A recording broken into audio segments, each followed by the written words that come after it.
starts with visibility, right? Your personal brand stems on three pillars. It's the visibility, credibility, right? You need to have value proposition. What type of value are you bringing to your audience? How authentic you are and how consistent you are, right? Welcome to Unstoppable Podcast with Harry Sardinas, inspiring conversations with influential millionaires, investors, thought leaders, entrepreneurs who are making a massive difference with their innovative products and services, and sharing the challenges and wisdom of how they sold their first million.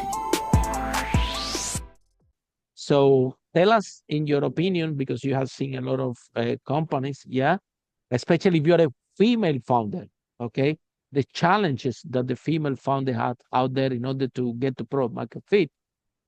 So can you share what is the good, the bad, and the ugly of tech businesses, so our listeners can have a real uh, objective panorama what is going in tech in 2026? 90% of startups fail in their first year.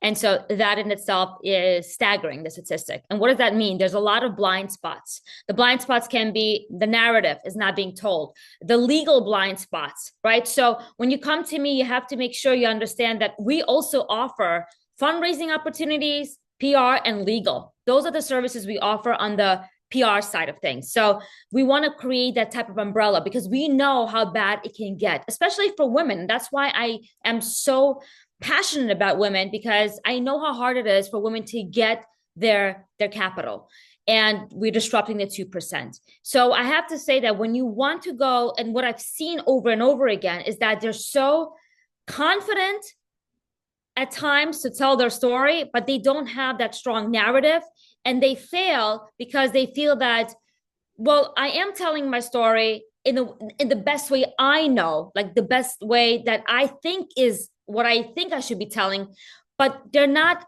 putting themselves on a pedestal. And this is for women specifically. Men on the other side, they have a tendency to wing a lot of times. They say, oh, my story is going to fly. It's no problem. They're going to bite. Women are more perfectionists. They need to make sure that their story actually is validated, right? And so what I see, the ugly part is that women are not treated equally, obviously, to the male counterpart. And that's why they're getting such lower percentage of capital, or maybe no capital at all. And so the most important thing, I think, in this case is that you need to own your story, be unapologetic, and that is how you're going to propel yourself forward and avoid all the different obstacles. So, Liana, why do you think that that still tech founders don't take PR marketing seriously, and then we have this 90% of failure? How can we fix this? What do you propose? What do you propose? Well, what I propose is my approach, which is the VCPR. I will never give you the money, and we cut out checks from $250,000 to $500,000. I will never give you unless we have a prerequisite. You must hire us as your PR agency in order to work with you. If you want the 250, then you must allocate those funds to PR, and we will start working together. Because I know from past experience. Oh wow, very good. Very good use of funds if you have an startup. Exactly. So that is why we stand out. That's how we stand out. You must hire us if you want the funds. And I get a lot of backlash. Oh, well, we don't want to spend it on PR right away. We have other things we got to do as to hire people. Oh, yeah. What else? If nobody knows you. Right. To hire people for what if you cannot sell? Right. We need to hire a team. We need a CEO. We need a CTO. Well, I said, look, why don't you hire your team first and then come back to me? Because guess what? You're not ready then. You're not ready for me to give you the money. The money right now, what you need is, in order for you to go to market and be successful, you need PR. And yes, I'll give you the 500,000. But if you have the credibility, you have traction. And with that traction, you're going to have the money to hire everybody else you want. Exactly. That's it. At the end of the day, yeah, I understand. You have an startup, sometimes the investor is looking about the team, right? But on the other hand, if you go to an investor and you have a great story and you say to the investor, look, we are only two people, myself with this product, and I hired this company, which is a PR, to create the story and to amplify my authority about this project. I think the investors are going to be very happy. Oh, yes. The I investors mean, are going to be all over the moon. They say, really? This is be- this is your first team member, your investor is a PR company. You see, you are laying the red carpet to the investor to come with the big money already, right? and what else I do is we offer them a sweat equity deal. If they don't want to invest into PR with our capital, with our fund, I said, fine, let's work on a sweat equity deal, see Mm-hmm. how that works out, and then we'll fund you. But if Mm-hmm. 90% of startups fail in the first year, why would you think I'm going to give you money right away? And there were many Mm-hmm. times where startup Mm-hmm. founders were difficult with us. They would not understand our positioning. They wouldn't understand, well, you're not the traditional type of investor. And I'm not the traditional. I know what I bring to Mm-hmm. the table, and I have to make sure that Mm-hmm. women get more funding, women understand how to tell their story. And if you're not female-led Mm-hmm. tech startup, I still Mm-hmm. work with you. I Yeah, work tell with you what people. you are. You are a hands-on investor that actually try to help them for real. You Exactly. understand? Because the investor that come after, he just want to see the money and the return, and he doesn't want to get involved with you. At least you're a hands-on investor that said, I'm gonna hold you by your hand, and I'm going to do the next step. Look, I interview over 500 millionaires, okay, and in these 5 steps, how to make your first million. And if somebody come to me and tell me, okay, Harry, if you have a business, if you have a new, what is my 5 step, my ones? I will say the step number one is, do you understand? Create the product and do PR with it. Because this is when you have nothing, uh, you need to start from there. That's where you start. You don't start because you don't even know. Number one, you create an MVP, a minimum viable product, and you start to do PR. You start to put that in front of people because you don't even know. Number one, how much this product is gonna sell for, who's gonna buy. Look, Liana, somebody came. Look at this story. Somebody came here from Canada, take an entrepreneur. Tell me, Harry, I invented a machine in the 80s, like a mobile phone, that measured the time of the worker. Okay. My business plan was easy. I'm gonna create this phone. This is like a mobile phone, and I'm gonna sell it to all the employees all over Canada, all over the world. I'm gonna become a multimillionaire, right? And you know what happened? Nobody bought even one. And what happened? The only people that wanted his product, it was not actually the employee. He thought, okay, the employee is gonna track the time, and because I'm gonna track my time, I'm gonna be better at work. So like this, they don't fire me.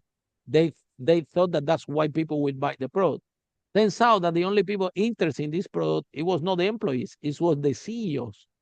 And the CEOs don't want to buy the product, want to lease those devices for a month or two, and what they want to pay him is for the data that those devices collected. So imagine how far is the mindset of the tech founder, what he thought that that his product and the market will buy. It was way too far what actually people bought from it. So to the point is that when you have an MVP, when you have an idea, you don't even know what the market wants, how they're gonna buy your product, and in what form.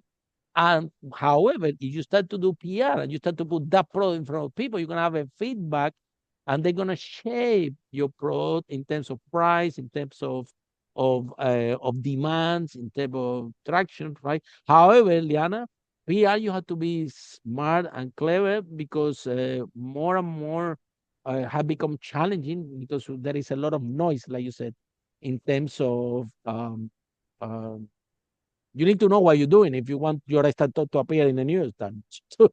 Just to keep it clear, you have to be a head of a copywriter. You need to have a right story. You need to know how to put it in front of the right people. There is no guarantee. PR have this. There is no guarantee. Somebody come, no, I can guarantee you. Well, a little bit tricky because at the end of the day, the journalists decide what they're gonna put. So tell us a little bit how we can how what do you recommend to tech founders, okay, to start to understand and approach this PR journey? And this is not a 100-meter run, it's a marathon. and it never ends, right? Absolutely. I think that tech startups need to understand that it starts with visibility, right? Your personal brand stems on three pillars. It's the visibility, credibility, right? You need to have value proposition. What type of value are you bringing to your audience? How authentic you are, and how consistent you are, right? Consistency over and over and over again of bringing the same value and be transparent. Now, if you can't afford PR, then start doing video content. 89% of people are aligned with video content. So start speaking about your video, start making reels, and that in itself will propel you forward. That in itself will create a lot of visibility. Now, it doesn't mean that the views will equal validation, right? We can't validate your story based on views and likes. What validates your story is being in the press and media, right? When a third party validates your story. But it's a good way to start. Absolutely. If I'm looking at your Give you social some media, credibility, but it's not the same. Definitely, it's not the same. it gives you relatability. It gives you relate to this person. But the only credibility you can get is when someone is vouching on behalf of you, like a third party validates. When you have a press release, when you have like an article that a journalist picked up. So what I highly recommend, in order for a journalist to actually have interest in your story, start making video content on social media, LinkedIn and Instagram, where then you can pick up that momentum, and these journalists will look at you. They want to see what makes you stand out from this other person who is pitching them the same idea, right? And the only way you're going to stand out is also how much of visibility you have on social media. Follow us for more interviews with world's most influential, audacious entrepreneurs that overcame challenges and adversity, providing you with the blueprint of how they sold their first million so you can grow your business exponentially.